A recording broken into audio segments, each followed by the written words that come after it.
and welcome to VIP Boxing's Bell to Bell podcast. We're on episode 62. Regular listeners or watchers will know that we always beg for a review. So if you could leave that on YouTube or iTunes, Spotify, whatever, because it'll help us a great deal. You know me, Steve Lillis, and my co-host, John Evans. Hope you're okay there, John. Yes, Steve, I'm good. I'm good to see you got your Fulham casual kit mate, on there. Well, you've been causing trouble on my terraces again. I'm dashing down tomorrow, mate. Where was I Saturday watching them? I was at Man City Saturday. I'm dashing down tomorrow, mate. It's Millwall at home tomorrow night, so ultra wear only tomorrow night. But there'll be no colours, because then Millwall fans have to be sorted. Have you got your mob ready? Eh? Have you got your mob ready? My mob's ready, mate. Tomorrow night, I'll tell you that. We'll throw sourdough bread rolls at them, mate. That's what we do. Us posh Fulham fans. Anyway, more important than Fulham is a great guest this week. It's the second time he's been on. Former British, European, it's super-welterweight now, but it's light middleweight in old money. Champion, one of those great British fighters who just never got that world title. Desperately wrong, unlucky, however you want to see it. Anyway, now a top trainer, Jamie Moore. Thanks for coming on, Moore. What's happening, boys? Okay? Yeah, good, mate. Busy time for you. You got Jack Catterall in, is it just under 3 weeks against Josh Taylor, world super lightweight champion. Then Mark Leach, Chris Book for the vacant British super bantam. So it's non-stop in the gym, I guess. Yeah, busy. The week before that, we've got Lerone Harrison's third professional fight as well. So, and then we were just waiting on a date now for Chantel to hopefully become our challenge for the undisputed titles as well. So busy, yeah. Yeah, I saw Amanda Serrano put a tweet or Instagram post out a little while ago. Was full of praise for Chantel. How glad she was to meet her and one of her favourite fighters, I think she said, which was quite nice. Yeah, high praise coming from a fighter like that. He's been there and done it and got the T-shirt. So we've said for a long time that Chantel's, potentially one of the best female fighters out there. I think she's proved that over the last 12 months, and I've got a feeling, I firmly believe she will become undisputed, and I think she's going to be involved in some really big fights over the next few years. Yeah, it's mad. Sorry, John. I'll tell you what, Jamie. How good is it that for Mark come and on, Jack? Tech turns. Come on, let's not be vying for who's going to go first. Go on, John. Just I wanted to say, I'm glad you've come fully dressed as the pundit tonight with the headset and everything. You know what? It echoes in my conservatory if I don't wear these old headphones. Look. Honestly, you look like Martin Tyler or something like that. Match of the day. I'll take it. I'll take that more. But John can ask his question first, mate. Yeah, I was going to say, Jamie, how good is it for Jack and Mark, two lads who've had to wait, and we've finally got these opportunities, haven't we, to show what we can do? Yeah, it is, mate. I mean, it's been so tough for Jack. It's like 3 years. It's over 3 years since he became mandatory for the WBO title, and then it's just been a long process of waiting for your turn, basically. Then there was unification problems, which overrides your mandatory, and then there was the situation where do you just wait a little bit longer and allow the undisputed fight to happen with the guarantee that you'll get the winner, and then get get the opportunity to. So he's gone from not fighting for one title, but potentially fighting for two, to then, okay, let's hold off maybe 3 or 4 months, but then I'll get to fight for all the marbles. So it was a difficult decision for him, because what do you do in that situation? But, it's paid off. It looks like it was the right decision now, because he's got the biggest opportunity of his lifetime. Who wouldn't want to fight for all the belts rather than just one or maybe two? So he's got a more difficult fight, but that's what he always wanted. He always said, I don't want to fight for the vacant title and end up a world champion by default. If I'm going to be a world champion, I want to beat the best out there, and that's what he's got the opportunity to try and prove. You know what? It's nuts, Morsey. I'm just thinking there, you're talking about Chantel Cameron, Jack Catterall in one of the biggest fights there'll be in the world this year with all those belts on the line. Mark Leach, and it was only three and a half years ago when Tommy Cole was winding down. you yourself and Nigel were thinking, you know, what? Well, that'll be it. You'll go off to do your punditry and one or two other things. Nigel will have his amateurs, and he's got his job with the fire service. And here we are now. We're talking all these big fights. It's nuts. It just shows what boxing is. So I know you two genuinely were just looking at the end and not carrying on training. It's mad, isn't it? I blame Frampton ending up, mate. That's what happens when Frampton. It was literally. Helping Tommy Coyle, that's how we started, and it was only ever going to be that. And then unfortunately, when Oliver got sick, Martin and Rocky, he asked me to coach them two until he was better. And so I was in the gym with Tommy, Martin and Rocky when I got the phone call from Carl Frampton, which was about a month after. And it just basically said, "Are you coaching people still? You know, my dad's mentioned you. He didn't even really think, because I wasn't sure if he was coaching, but he thinks it'd be a good fit and blah, blah, blah." And then the conversation went on. He came over there and the rest is history. But I'm loving it. And you know what, Steve? I'm loving it now, really am. And I suppose everything happens for a reason. You know, fate sort of sends you down a certain path and stuff like that. Not only have I got a thriving professional stable now, in the meantime, I've opened an amateur boxing club.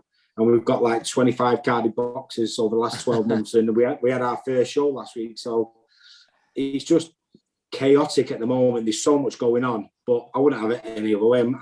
I sort of fell in love with boxing again. And I think you go in dips and troughs when you're actually involved in it, of sort of loving it and sort of, at times you've had enough. But I'm really, really enjoying it at the moment.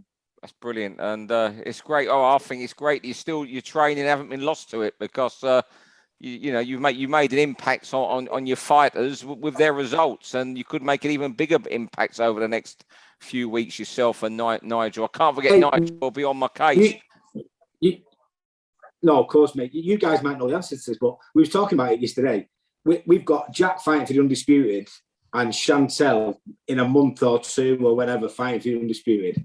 I don't know anyone who's ever done that or had that happen to in that, you know, as an individual gym. You know what? There's been so few fights for all four belts. It has to be. There hasn't been enough 4-belt fights. Yeah. Yeah. To have that in the space of 2 months in the same gym. I just no. Yeah. And you're right. We do have to mention Nige. You just get upset, you know, if we don't mention Nige, because last week. This is a funny little story. Quick before we carry on. When I won Trainer of the Year 2018, I said to Cleve, if I win, I've got to get Nigel, because it's only right. He helps us out so much in the gym, and it wouldn't be possible without him. So I said, gets up there. I said, listen, before I say anything, I just think it'd only be right we get Nigel Travis up here, because the only reason I'm able to sort of set this and stand up here is because of his help in the gym. So Nigel, could you come up here with me, please? So everyone sort of gives a round of applause. He gets up, comes up, and he comes. That's the last thing I said. He literally stood there and said, "Yeah, you know, listen, it's not about me. It's about the lads. You know, we're doing it all for the lads. And I run Moss Side Amateur Boxing Club." And he stood there and spoke for 20 minutes. And then everyone clapped. And then we just walked off. And I went, well, "That was nice of you." I just literally got you up there to sort of be a mate, stand up. And he didn't shut up. 20 minutes he spoke for. And that was it. Brilliant. So we're going to have to try and win it again, so I get to say a word. I'll have to get him on here, otherwise, we must get him on here one week, actually. But anyway, John, get us on together. It's funny when we're together. We take a piss out of each other. We'll do that next time. Give it in a couple months till all your fights are out of the way, Jamie, and we'll get you both on one week, and we'll just talk boxing instead of general subject. Maybe do an Easter special or something where we take a bit you two on, but we'll do that. Anyway, 3-minute rounds, 6 3-minute rounds. Are you, John, got your bell and everything ready? Everything's ready. Ready when you are, Steve. Right, we're ready, and we're going to start round 1. And I think one of Jamie's subjects, Chris Eubank Jr. Yeah, I was watching the fight at the weekend, and well, obviously there's been a lot said about the manner of the performance. Really, you know, obviously early on, I've seen a lot of people talking about his dominance early on, and I didn't really see it like that. I thought the knockdowns won in the rounds and give him a big lead going into sort of the mid part of the fight. I actually thought Williams was winning the first couple of rounds, except for getting dropped. And I think there was his own mistakes. I think, you know, he was leaping in he had one leg or the other off the floor when he got dropped with the jabs. You know, you've got to give Eubank his credit for the timing of the jabs. I think that was what was doing the damage to Williams. But you know, you can't be jumping in at that level with your feet off the floor against a fighter at the level what Chris Eubank Jr is at. So I don't think he actually dominated the fight early on at all. I think it was just a case of the mistakes what Williams was making sort of highlighted that and made it look like he was more dominant than he was on the scorecards. Yeah, I agree 100%, Jamie. It was like perfect punch picking, wasn't it, rather than domination. And I saw a few people saying, you know, he couldn't. Why didn't he stop him? Why didn't he stop him? But whenever he had Liam hurt, he didn't like pile on the pressure, and he was never a punch or two away from stopping the fight, was he? He was holding back through even when he was on top. So yeah. When Eubank was coming through, the one thing he did have was them fast hands and a vicious instinct, wasn't he? You know what? He could switch it on and take people out, and he would frustrate people because he would wait so long before doing it. But he just seems to have gone. Well, it's like he's gone the polar opposite. Yeah, the polar opposite is what made him a good fighter. But I think maybe, I mean, he is 32 now, so he might be getting towards the stage where he might not be able to sort of reap the benefits of it. But I think somewhere in the middle is probably his best style, because he looked like he could box a bit. I never thought he'd be able to box as well as he did. But if he found that sort of middle ground, if he found a way of switching or reverting back into his old style the other night, then he could have closed the show and looked explosive doing it. I know he was saying afterwards, I didn't want to, but I don't think that's the case. No. I think any fighter will tell you, especially that type of rivalry where there's been bad blood, you want to get someone out of there. You want to get them out if you can. And I don't think it was by choice. It was just a bizarre fight. I just thought it was the speed of punch, and the early knockdowns was the speed of punch. And I don't think Liam even saw them. You know, no, it was flash knockdown, and I think he just didn't. He didn't see it. It was a bizarre thing. It was one of those fights. If you were ringside, you might have seen it differently. Them knockdowns. It was round 2. Over to you, John. Random fights and one that was on Saturday on the bill. Yeah. It'll probably just get overlooked by a lot of people. But Chris Jenkins against Ndongo. I thought it was a brilliant bit of matchmaking that, you know, instead of seeing Jenkins going around the same names that we see time and time again and the same opponents getting passed around, I just thought it put a bit of life into it. And it got me thinking about other random fights I've seen over in Britain. And I was at a very sad night, actually, when Paul Ingle got hurt. And on that same card, you had Neil Sinclair against Daniel Santos, and Acelino Freitas turned up in Sheffield. But the one that's always stuck in my mind was Richard Everett with his tiger hair fighting Poison Junior Jones on the Nassim Hamed belt. And I just love when these random fights come up. I think it's really good matchmaking. It brings a lot more of attention to these smaller fighters like Everett, like Chris Jenkins. I just wish it had happened more often rather than the same names getting retreaded. You know what? When you were coming up with those, John, I just thought I could think of two, and one I did some research and found. I mean, one come to mind. Look, I mean, I'll go more random. Was Johnny Tapia coming to York Hall was random, but another random. A few months after his first fight with Chris Eubank, bear in mind that was ITV, 12, 15 million people watching. How random for Nigel Benn to go back to York Hall a few months later. His next fight after Eubank won was going back to York Hall to fight Robbie Sims, Marvin Hagler's half brother. I mean, it's as random as you get. And the last one as random as the other night, I thought, was Paulie Malignaggi coming over to fight Sam Eggington about 5 years ago. It's just few, and it's just say that was great matchmaking for Sam that night. I was actually going back to what you just said before, John. Santos and Sinclair. I was at that fight.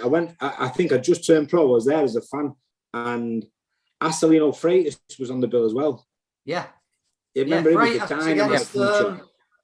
Daniel Alicia, he fought. That's the right. Puerto Rican yeah. who was going to, who Naz fought match too hard too early in his career, Alicia.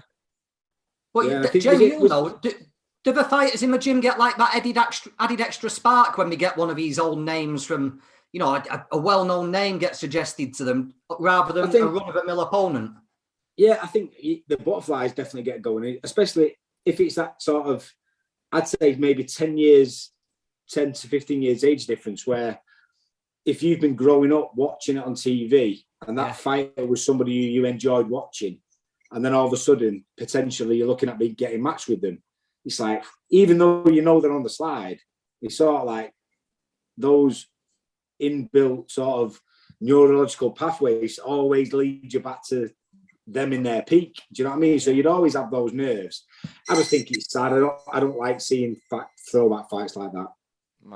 Round 3 over to myself, and one that Jamie might comment on because he was sort of, didn't get his big world title fight he deserved. How much easier it is getting Steve. Sorry? Just rub it in a bit more, please. No, I'm just saying, I'm sympathising with you. Just how much easier it is. I'll tell you what, I was in Scotland working last week, and I spent some time with Gary Jacobs, who was fantastic, grossly underrated fighter. Fought Pernell Whitaker. Fought Pernell Whitaker for the WBC welterweight when he's mandatory challenger. Before Whitaker, he'd lost a couple, but he'd lost to a peak Donovan Boucher. Buddy McGirt, who he says beat him up more than Pernell Whitaker when we were speaking last week.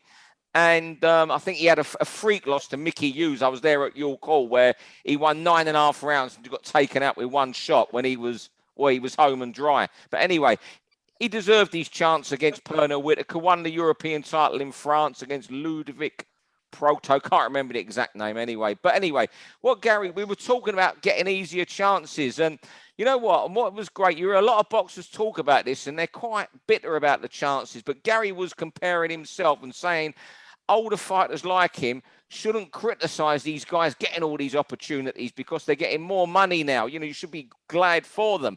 And he was really honest about it, saying that if he was about in this era, he would never have got near guys like Crawford or Spence, but he would like to have tested himself against the Brook and Khan. But he was full of joy as such that these guys, the world title fights, the big fights are easier to come by now. I really wanted to, get your opinion, Jamie, because they're even harder now than they were easier now than they were in your generation, which is only one generation, two generations back. I totally agree. I think any fighter will probably have the same mindset, and it's because we know how difficult this sport is.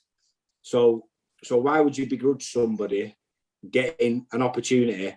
So they've worked sort of 15, 20 years to get to that stage where they're there or thereabouts in a position where they can potentially fight for the world title. So why would you begrudge someone that? I just think the opposite. I would praise somebody. I would rejoice the fact that they're getting the opportunity, because all you ever want as a fighter, or I think for somebody else as a fighter, is that opportunity to change their life, because there's only that small percentage of fighters who get the opportunity to earn life-changing money and, put themselves in a position, them and the family, so that they don't ever have to sort of worry again. And, why would you ever begrudge somebody that? Not even just in boxing, in life in general. Yeah. If I see someone putting the lottery on in the shop, I think, you know what, go and win it. I hope to God you win it. It'll change your life, because I just like seeing people, be successful or achieve things, or a bit of a stroke of luck or fate on the side. So why would you begrudge it in boxing, which is the toughest sport in the world? The bell goes, and you finished on the perfect note there. Jamie, another fight you want to talk about? Daniel Jacobs, John Ryder, great fight this weekend. Yeah, great clash of styles, I think. John Ryder is massively improved over the last few years.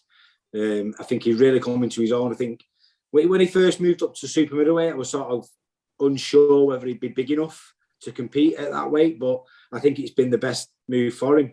I think he's got more gears. I think in a way he's improved him defensively on the front foot, because he probably feels like he can't afford to take the shots that maybe did in the past. And I know Jacobs is going to be the favourite, But I think he's a dark horse rider. I really do. I think he's got a great chance. I like Danny Jacobs. I love his story. I think it's a fantastic story. You know, overcoming cancer and putting himself in the position what he has done. So it's a really, it's got backstories to it and stuff like that. I think it's a great fight. Yeah, this is one of those fights where this is John's world title fight. This, isn't it? You know, he's got Danny Jacobs at home. In the past, he would have had to probably go to America on an undercard somewhere and really struggle, but everything's in his favour. And like you, Jamie, I just think it feels like Danny's not going to have the same opinion of John as John has of Danny. And I just wonder if his motivation might be lacking a bit. John's got everything in his favour.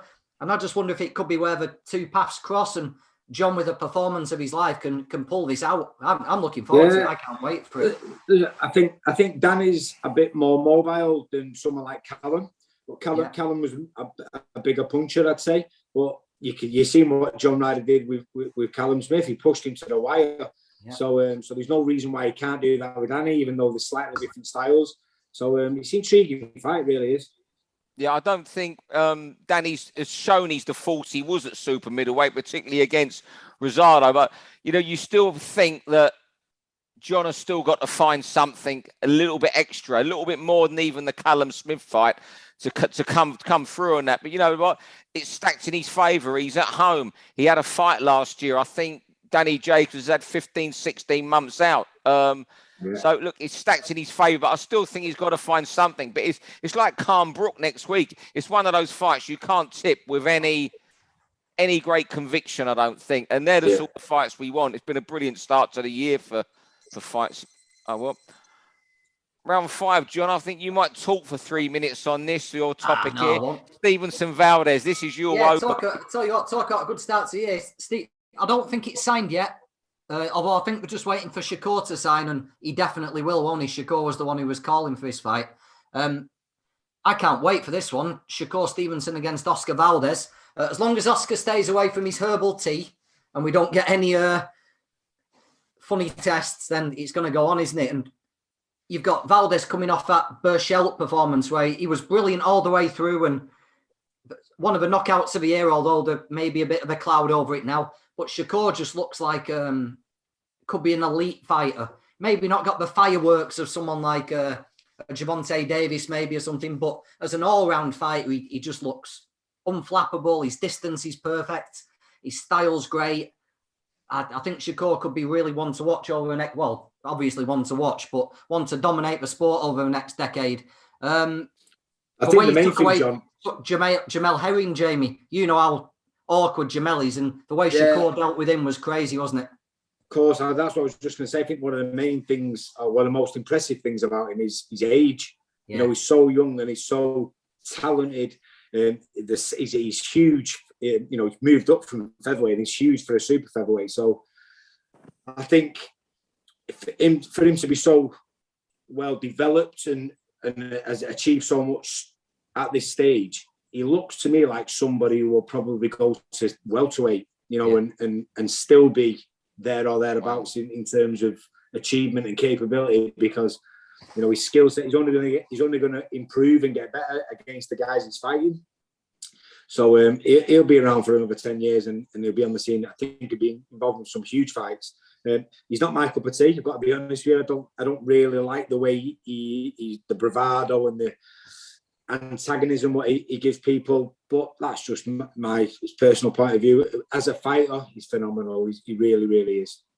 Yeah, he's pretty flawless. No, you know, but I just think that, you know, he's had good fights. He's won before. This is the fight I think that will catapult him to stardom, where he becomes, you know, almost a mainstream star in the sport. Because you know, listen, we're not talking about Valdez here as well, though. Valdez is, I was going to say, For us, I think it speaks volumes about what we think about Shakur. We're not disrespecting Valdez. It's just the fact that we think he's so good. But you know, Valdez in with a shout. I just can't see how the ability of what he's got and the dimensions and stuff how he can cope with someone like Stevenson. Yeah, I agree 100%. I'm going to say the way we're talking, it's as if it's a foregone conclusion, but it's anything but judging on Valdez's last one. I thought Burchell was nailed on to beat Valdez, so there you go. Final one, round 6. Just want to talk about quick 3 minutes on the DAZN situation with the BT takeover, or not fallen through, because BT are in exclusive talks with Discovery Plus now, and I just wonder how hard it's going to be for DAZN under the business model they have to keep subscribers happy, non-boxing subscribers happy. I think because they're not going to get any football now till August 2025 at the earliest, because there's the new contract starts next season with Sky, BT, and Amazon for the Premier League. I think they've either got to bite the bullet and just keep throwing money at it, to keep it afloat, in as strong as they can, or maybe dumb down for a bit and lose as little as they can, and then come back and get a football package, or try to get one. But it's a real tricky situation. I was at Box Nation for 7 years, as you fellas know, and it's hard. It's the business model with just boxing just doesn't work. You have a hard try. You need so much existence, and I think they're in a really tricky situation where they've either got to keep throwing millions and millions and continue losing money and hope they win a good football contract when the next purse bids are held. I guess it'll be about sometime in 2020 or 2024, I guess. So that's a lot to bankroll. Or do they dumb down for a bit and not pay the money they were like they were in America? So it's a real tricky one for them. Yeah, it's 3 years of treading water and financing that. Somebody's got to have deep pockets. So what do they do? Do they try and keep the subscribers, but maybe drop the price a little to entice people to stay subscribing? Otherwise, they might lose the vast majority of them. I don't know, but to be fair, I really like the setup of DAZN. So I don't mind paying the £8 a month. I'm a big boxing fan. Also, I'm involved in the sport. So I love the documentaries on there. It's not, for me, it's not just about the fights on the night, but I can see where if you was just a casual boxing fan, you wouldn't really see the value in it. So I suppose they'll have their own ideas. Maybe they're going to bring in backers or whatever, but it'll be interesting to see how that sort of transforms and transcends over the next sort of couple of years. I think it's a bit of a shame. I really like how they've gone about it so far. It's been brilliant. They must have been banking on They must have been banking on the BT deal. The thing, say, Steve, about do we just keep throwing money at it to try and attract new subscribers? Who do we throw money at? Well, look at the moment. There's not many arena headliners available. But there's not many arena headliners in British boxing. Stop. And there's certainly not many coming through. So who do you throw money at to attract new subscribers? The guys they've got, some of them aren't cheap. Some of the Olympians that they sign, fights like Warren and Wood aren't going to be cheap. If that comes off, if Connell and Josh win their next fights. And it's just, when I say keep money, to keep it afloat, in the sense that, we all love it. They're brilliant. I think Bellu's a brilliant pundit. I think Mick Costello's brilliant. I think Chris Lloyd's great with them interviews, and when he does comms, I think Andy Lee's, but it's a really strong talent team they got. I think Laura Woods is fantastic. They're brilliant. But when I say throw money at it, I mean literally to keep it afloat, because we all love it. But we're boxing fans. We're still pretty much a minority sport. There's not names there that are going to bring in the general sports fan. So someone's got to keep it afloat for a couple years, and that's a big decision.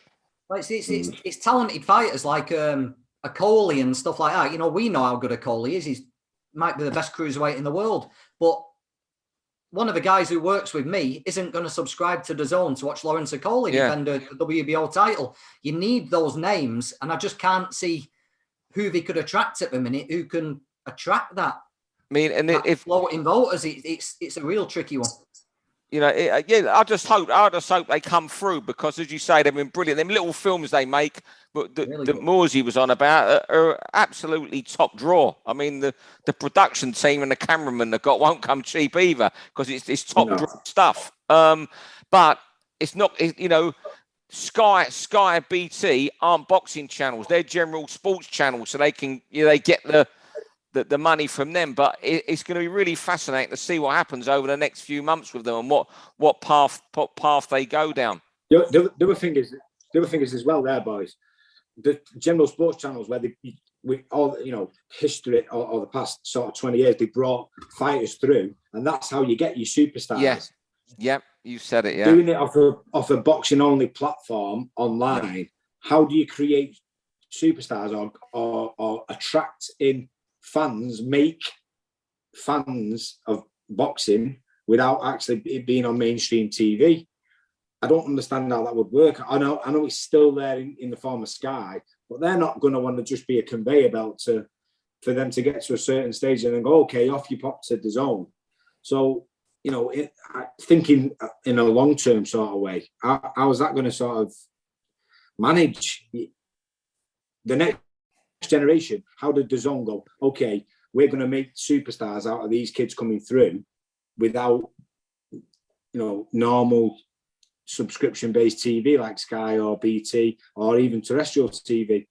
You know, at the moment, DAZN are living off already established fighters, and that's why it's fantastic. But what happens in 5 years' time when those fighters start to retire, and then how do you keep getting subscribers? Yeah. It's a difficult one, isn't it? Will it go the opposite way than we all thought? Will it, rather than people coming through Sky and jumping to DAZN for the money, will people use DAZN to get the world rankings because we're going to have to keep making big fights and then go to Sky for the recognition and money? Will it? We all thought it was going to go one way. Will it end up going the complete opposite? That's a great point. Well, time will tell, mate. Time will tell.